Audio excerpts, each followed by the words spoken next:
Hey, what's going on everybody? Today I have a new recipe for you. It's how to make Stella Rosa. And you might be thinking, well, in your last video you said you don't drink, so what's up? I don't, but I used to.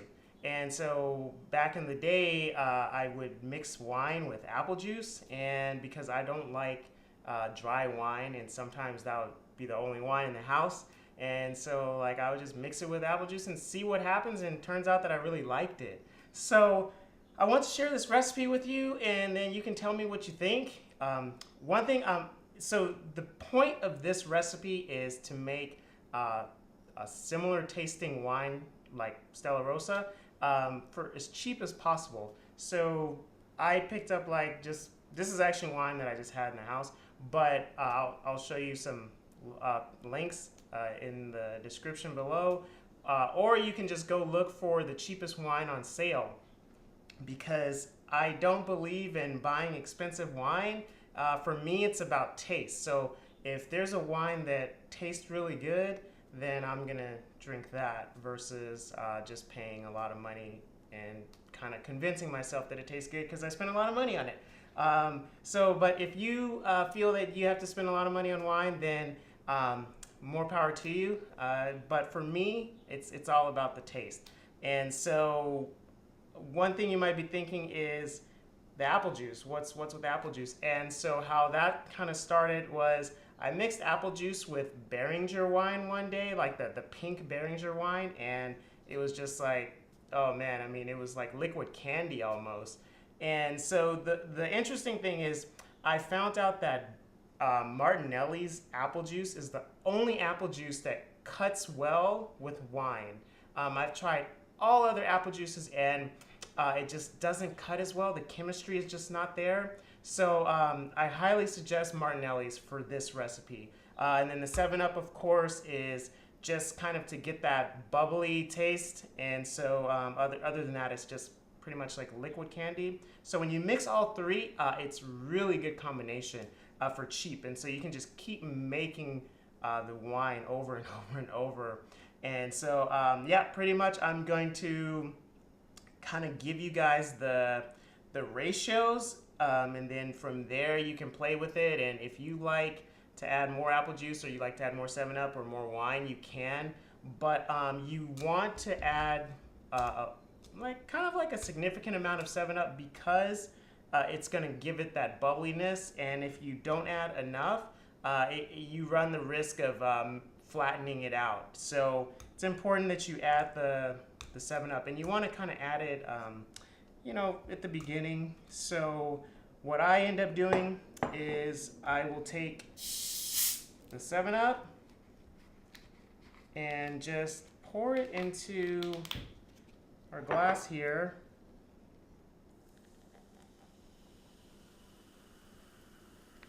About like that. And then we'll take our wine, pour our wine in, and then from there, we'll take our apple juice and we'll go ahead and just pour in the apple juice like that. So pretty much that's it. And from there, you have really good tasting wine. So yeah, let me know what you think. Give it a taste, and let me know in the comments. So once again, if you feel that you want more of the wine taste, just add more wine. More wine, more 7-Up, and you can kind of add the apple juice a little bit as you go to kind of just really fine tune it. You don't want to add too much apple juice unless you don't want to add the 7-Up. You can just then mix apple juice and wine, and still you don't want to add too much apple juice. Apple juice is just kind of like the fine tuning.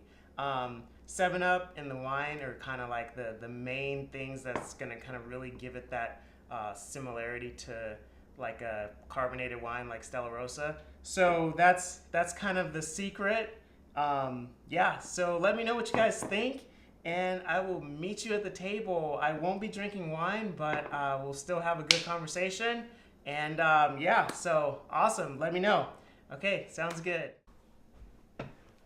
All right, what's going on, everybody? So let's jump right into conversation here. And I know I mentioned last time that I was going to talk about fully automated cars.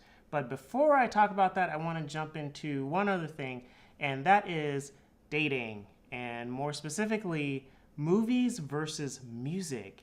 And what do you like most? And does it determine whether you're going to continue dating that person, further on down the road? And so I know a lot of people choose music over movies. And, I think it's because it's kind of just like wired in us to just really just kind of feel music better, and appreciate music, and it just resonates with the soul. And, like they say in physics that, everything's vibrating. And so music is definitely vibrating versus movies. But there are some people that really like movies, and they're just like, they know every movie, and they relate life to movies.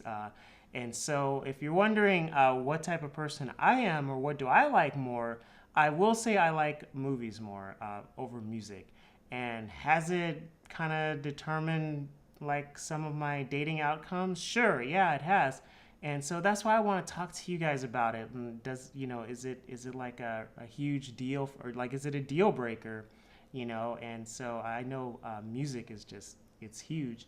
And I mean, I know that music can really bring out the best in you sometimes, especially like when you're performing, like when you're doing some kind of sport or something like that, and you listen to music, or you got like that favorite song that you like starts playing, and you can just like really get into the groove. You find your zone, and you're just like at it 100%. And I know movies can't do that.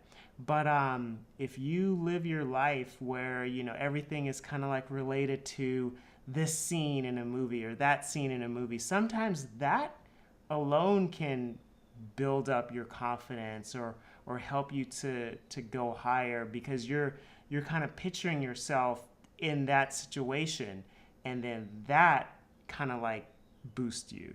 So it's very interesting. Tell me what you think. I would love to hear your comments on that. Music versus movies. And also tell me what's your favorite song and what's your favorite movie as well. And I'd love to hear, just kind of like more about, your opinions and stuff like that. And so going right into automated cars, and would you trust them? So we're kind of like at that era, stage in human civilization where like AI is kind of right around the corner. And so like, like, would you trust a car that can drive itself? I mean, we have cars that are similar that come close. And so, I mean, all the way to like just letting go of controls, making a sandwich, sitting in the back seat, and just letting the car do its thing. Is it a good thing or is it a bad thing? And I would say that it's kind of good in the sense that, could you imagine if you were drunk, right? You were at the club or at a bar, you've had way too many drinks, and you get into your car and you just say like, hey, car, take me home. And the car drives you home, and you're just in the back seat. That could be a great idea. But what if on the flip side, the car is saying like, hey, there's this accident that's about to happen, and I'm only going to process it to make the best outcome for me, and then it's not really putting in that human element, like, oh, well, I want to sacrifice myself for the other people, the car is going to probably look out for itself or something like that. So what do you guys think? That I think it's pretty interesting, and just AI in general, it's crazy. How's the wine over there? Is it good? You enjoying it? So let me know. Let me know how that wine is. This liquor right here, it's good.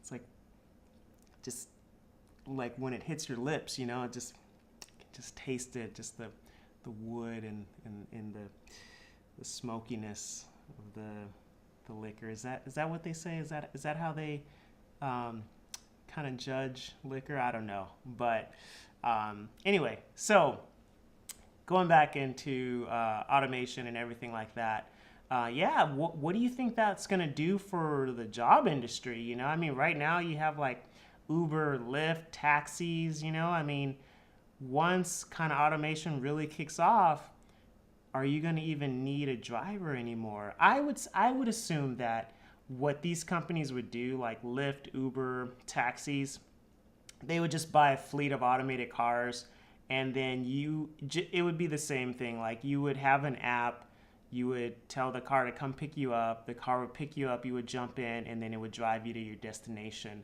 driverless, so there wouldn't be a driver in the car, sort of thing. But once again, you know, like that's going to just take away from jobs, you know. I mean, in Uber and Lyft are like really great ideas, you know, because sometimes, you know, you might not be in a situation where you have a job, you know, and so you can just easily just, you know, get hired by Lyft or Uber and just start driving on your own schedule at your own time, and really just, you know, enjoy the process, you know, without like having a boss breathing down your neck and stuff like that.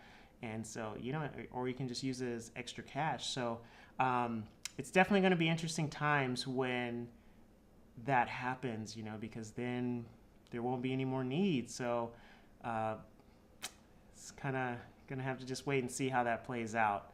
But yeah, it's been good talking to you. I hope that the wine has been good for you, and let me know in the comments about, yeah, automation, dating, movies versus music, and yeah, the wine. Yeah, just enjoy it. I hope that it works well for you at parties and everything like that, or if you just want to, you know, be on a date and surprise your date with this new wine recipe. So yeah, let me know. Be sure to comment. Be sure to like and subscribe, and I'll see you guys next time. Bye.